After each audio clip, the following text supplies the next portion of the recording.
The receipts exist, bro. You know what I'm saying? So he need to stop talking about he ain't never took nothing from nobody. Stop that, bro. You gotta help me out. You got me, baby. All right. You ready? Yeah. When the taps come down, chicks taps come down. Hey, man, you know, let's say him and Puff, man, right? They got a lot on them because at the end of the day, man, I come from a background where I understand karma. You know what I'm saying? So Frank Lucas's son just spilled the tea about JayZ, and it's not looking good. Let me tell you, when Frank Lucas's son decides to speak up, you better believe everyone's paying attention. And what he's saying about JayZ and that controversial American Gangster album, woo, Chile, the tea is scalding hot, and JayZ might be wishing he never crossed paths with this family. You know what's absolutely wild? Frank Lucas, and I mean the Frank Lucas, wasn't just your average criminal. This man was literally legendary in Harlem during the late 60s and early 70s. And when I say legendary, I mean he was moving astronomical amounts of illegal substances through those streets. The most shocking part? He actually had the audacity, and honestly the genius, to smuggle these substances from Southeast Asia in fallen soldiers' coffins. I mean, can you even imagine the nerve? And honey, this story was so incredible that Hollywood couldn't resist. They just had to bring it to the big screen, and who better to portray this larger-than-life character than the incredible Denzel Washington in that unforgettable 2007 film, American Gangster. About to do together. No, I want to go back to there because during the promo run or the press run for the American Gangster movie, when I met you and your pops, you know, you always been the same, and we always had the same relationship until this day. We've been rocking. You know what I'm saying? Not one mishaps. You dig what I'm saying? Like it. Absolutely. So absolutely. I want to salute to you on that, man. And even when the movie was selling, what I think the movie did, what did they like 300 million or maybe more in the box office? Well, here in the States, closer to 5, but you know, don't forget, it was 2 months before the movie came out. It was clear DVD copies all over the country. Oh, yeah, got bootleg, crazy. So yeah, all over the country. I mean, clear like studio copies. Yeah, for like 2 months before the movie even came out. Yeah, I want to say this. So even when the movie American Gangster, you know what I'm saying, it was depicted on his father's life, and Denzel Washington starred, you know, playing the role of his father. You know what I mean, Frank Lucas. So this man and his pops kept it so G'd up with me. The movie was moving $500 million, and they would pick up my calls and vice versa, like you know what I mean, like we brothers, like to this day. That's what I'm saying. That's what I respect. Now, this is where things get really interesting. JayZ, being JayZ, saw an opportunity and jumped on it faster than you can say Empire State of Mind. Back in 2007, he blessed us with an album that shared the same title as Denzel's movie. And let me spill some more tea. According to You Discover Music, Jay was completely mesmerized after watching an advanced screening of the film that summer. Can you blame him, though? The parallels between his own past as a dealer and Lucas's story were just too perfect to ignore. It was like looking in a mirror. The respect Lucas commanded in Harlem was exactly what Jay had earned in Brooklyn and the tri-state area. So naturally, our favorite ambitious rapper got to work, pouring his heart and soul into what would become his 10th studio masterpiece. But here's where the drama really starts heating up. Initially, JayZ had his sights set on creating the official soundtrack for the movie. And get this, even Denzel was rooting for him. But sometimes life has other plans, honey. The film's 1970s setting just wasn't vibing with Jay's modern sound. But did that stop him? Oh, honey, absolutely not. Instead, this man spent 4 whole weeks crafting what he called a companion piece. It wasn't just any old album. It was a deep dive into the emotional roller coaster of a drug dealer's rise and fall, complete with all the complicated feelings that come with notoriety. When it dropped on November 6, 2007, it was like boom. 425,000 copies flew off the shelves in just the first week, earning Jay his 10th consecutive chart-topping debut. At the end of the day, you know, we you know, when I hear cats calling in, you know, discussing Harlem and talk about different aspects of New York and the culture, you know, the true backstory is that the gangs in New York City is actually a blessing, but right now, until we put it together, it's not a blessing because we can be a united force, right? You know, and really do things on a whole nother level as a collective, but we too divided like the brothers. Like I heard many callers saying that it's a lot of division going on. That all needs to change. We need to have a different mentality. So, you know, the intake on it is I'm hearing, you know, so much going on. You know, the last couple of days, of course, I'm tuning in faithfully. You know how we do, bro. And I'm hearing so much going on with Jay.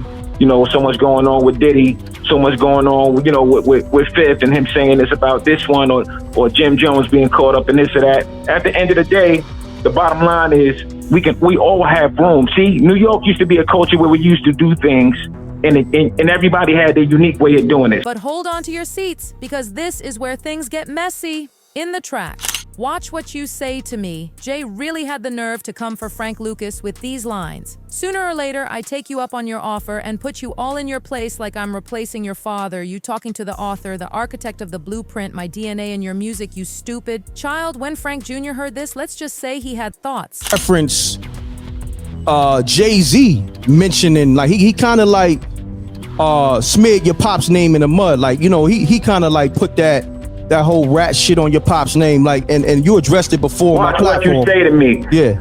Better watch what you say to me. Sooner or later, I'll take you up on your offer and erase your family's name while I'm replacing your father. You talking to the author, my DNA and your music. Hold on, stop there, Who's Lord. father? Hold on. Oh, he threw a shot at you and your pop. Oh, wow. You tell me who he's talking to. Wow. Tell me who he's talking to. Wow. You tell me who he's talking to. I don't want to hear Lil Wayne, because Lil Wayne ain't baby son. Wow. Who was he talking to? Wow. Wow. Come on now. That's crazy. Oh yeah, we people in the chat room just asked you to repeat those bars because they may not know where it's from. Repeat that. So it's from Watch What You Say to Me. Okay. T.I. It came out right before American Gangster dropped. That's the funny part about it. Can you repeat those bars? He said, watch what you say to me. He said, sooner or later, I'll take you up on your offer and erase your family name while I'm replacing your father. You're talking to the author, my DNA and your music. Oh, shit. Yeah. That's direct to you. Right. That's direct. Wow. Right. And then on top of that, pay enough for Flex to come to me and say one day, Jay said it's over. Oh, word? Yeah. Wow. Oh, yeah, Lord, it's time for you to come see me face to face. It's time for that M-Rec. Right. No, we're going to do that. It's so much to talk about. Yeah. And cats going to see it. You know what I'm saying? Yeah. Because you know what's about to pop off. As soon as they do what they're about to do with the whole Godfather Harlem thing, you know, we about to do. So it's all good. Yeah. Yeah. All right. So look. We're in the driver's seat, and you can't, and they can't stop it. And the tea just keeps getting hotter. Frank Jr. spilled all the details about how Jay's original soundtrack dreams got shut down because, and this is the good part, the director didn't think Jay's style matched the movie's vibe. Can you imagine that ego check? With the same title. You know, that came up the other day, right? With JayZ doing this, well, his own version to American Gangster. He did an album called American Gangster, which kind of intervened with the soundtrack. So the people brought that up the other day, and it's funny that we got you on the line today. You want to go into that and bring more clarity to that situation? Just real quick. Well, I mean, yeah, there was two things going on. Hank Shockley, of course, him being the immaculate professional that he's been in the business for almost 50 years, he was doing the soundtrack. And he kind of got less involved along the way and disenchanted because of certain things. I don't want to go into detail and speak too much for Hank, but I know that he was disenchanted with the part of the way the process was going because, you know, his level was already certified, so he shouldn't have been in competition with an artist when he's a producer to actually, you know, develop a soundtrack and do it pretty much the way he wanted to. And we had a version going to as well, me and my team. You know, we had all kinds of letters signed from major artists. And you know, the receipts still exist today. You know, when I speak, I don't speak without receipts. Number one, you know, because I understand as soon as I speak, it has to be receipts. Otherwise, it's invalidated because there's so much being said. So whenever I speak, it's absolute receipts. So I don't speak on it at all. So just saying that to say that there were a few different things going on with the musical aspect of American Gangster and the soundtrack. And of course, at the end of the day, you know, the power swept in and did what they did with Hov, you know, and it became what it became. You know, I think they was calling it coffin music. I'm not sure. You know what I mean? You know, I got zero hate on my blood. End of the day, I wasn't the one trying to be Frank Lucas. I was already that when I was born. That's you know what I mean? So basically, what's so crazy? Because, you know, it came up because it was a few situations that old boy, aka JayZ, blocked. And that soundtrack is one of them because you already had that. Bro, I could go. It's way more than that. And as far as who paid who, Flex need to stop. He need to stop. He need to stop. Because I'm not about to expose shit because then they go, see, you know what I mean? It'd be that. You feel me? So I'm not going to do it. But the whole point I'm making is at the end of the day, like I said, receipts exist, bro. You know what I'm saying? So he need to stop talking about he ain't never took nothing from nobody. Stop that, bro. And you talking about Funk Flex, right? Talking about Funk Flex, right? I'm talking about Funk Flex, absolutely. And now he ain't the only one. I'm not gonna put it all on him, but stop, bro. Stop. Don't do that.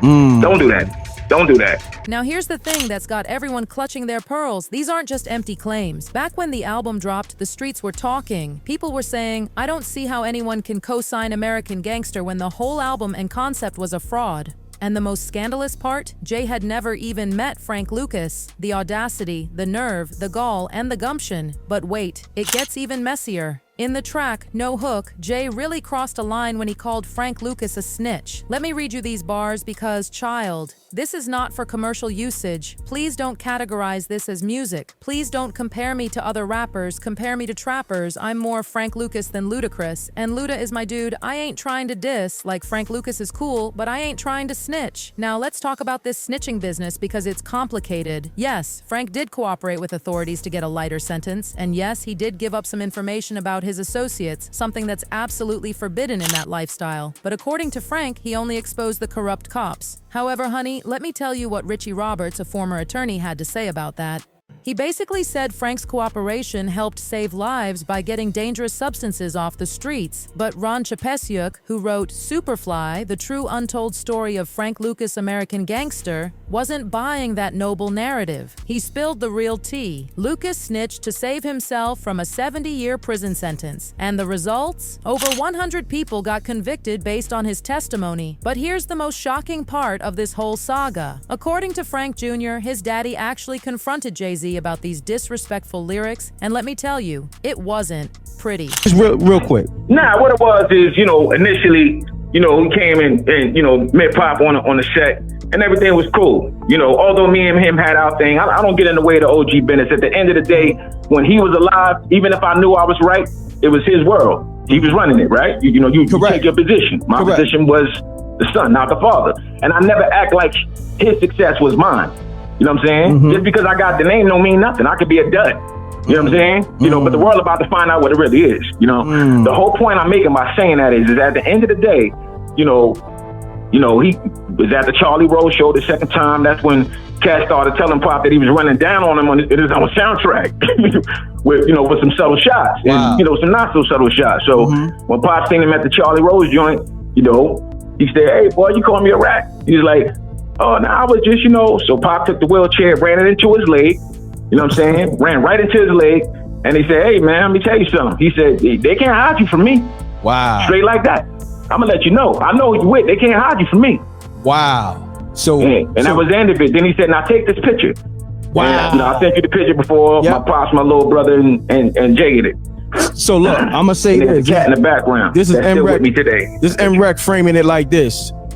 Frank Lucas, the OG, pressed JayZ. This is a fact for saying reckless things out of his mouth. It was a necessity. You know what I'm saying? Rec, because you can't do that, man. You shouldn't disrespect people that you say you inspired by. What kind of message? What kind of twisted?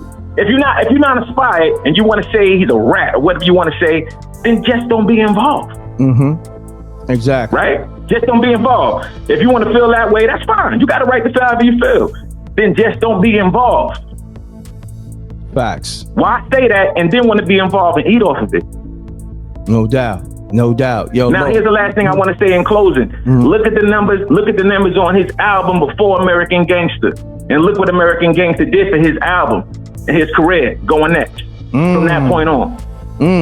Child, can you believe Frank Lucas was one of the few people who actually had JayZ shook? And Frank Jr.? He's not done throwing shade. He's out here suggesting that all of Jay's current legal troubles are just karma coming back around. And don't even get me started on what he said about Jaguar Wright. Apparently, we all owe her an apology because she's been speaking nothing but facts. Quick, before you go, Lord, what you think about his current controversy?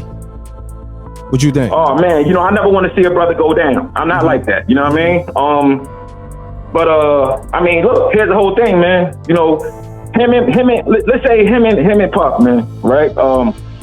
They got a lot on them because at the end of the day, man, I come from a background where I understand karma. You know what I'm saying? Because at the end of the day, my pops never told on anybody. He still sold death to the streets, right? But people don't understand that in his era, people say, oh, Frank Lucas, Nicky Barnes, and this when I sold death. Yeah, but at the end of the day, in their era, there was no opportunity for a black man to make that type of money in any other business in their time. I don't know if the things that JayZ did or doing was required of him or Puff. But what I'm saying is at the end of the day, they obviously gonna have to answer if it's real. They're gonna have to stand on that. With that being said, what about the people bigger than them behind them? We can't just constantly tear the brothers down. What about it came from somewhere? Yeah. You understand what I'm saying? So we ain't gonna get into that level of it now, but yeah, it's a lot attached to it. It's a whole lot to unpack. And I'm gonna say this: everybody was coming at Jaguar so hard, it looked like she was actually standing on some truth. Man, right? I mean, if you look at the track record of what she was saying and what's happening, it looked like she actually has some validity now. So people who was doing that need to really eat their words and apologize to that lady, man, for real. No doubt. Now, here's the tea that has everyone buzzing. People are speculating that JayZ might pull a Frank Lucas himself when it comes to his current legal situation. The comments are wild. One person said, JayZ is pulling a Frank Lucas to Diddy's Nicky Barnes and it's all connected. And Honey, another one straight up predicted, he going to be like Frank Lucas taking everyone down with him. But the real drama, it's happening in the courtroom. Jay's lawyers tried to play tough, but Judge Annalisa Torres wasn't having any of it. She actually called them out for their combative motions and inflammatory language. And Tony Busby, he's living for this moment, saying their desperate attacks are falling flat. So here we are, watching this absolutely wild situation unfold. JayZ's in hot water, Frank Lucas Jr. is spilling all the tea, and everyone's wondering what other bombs he might drop next. Will JayZ follow in Frank Lucas's footsteps when it comes to dealing with legal pressure? Only time will tell, but one thing's for sure. This drama is far from over. The question on everyone's lips right now is, what other secrets does Frank Lucas Jr. have up his sleeve? And more importantly, how is Jay going to navigate these treacherous legal waters? Is he really about to pull a Frank Lucas? The suspense is killing us. Drop your thoughts below and don't forget to check out our other videos for more juicy celebrity tea.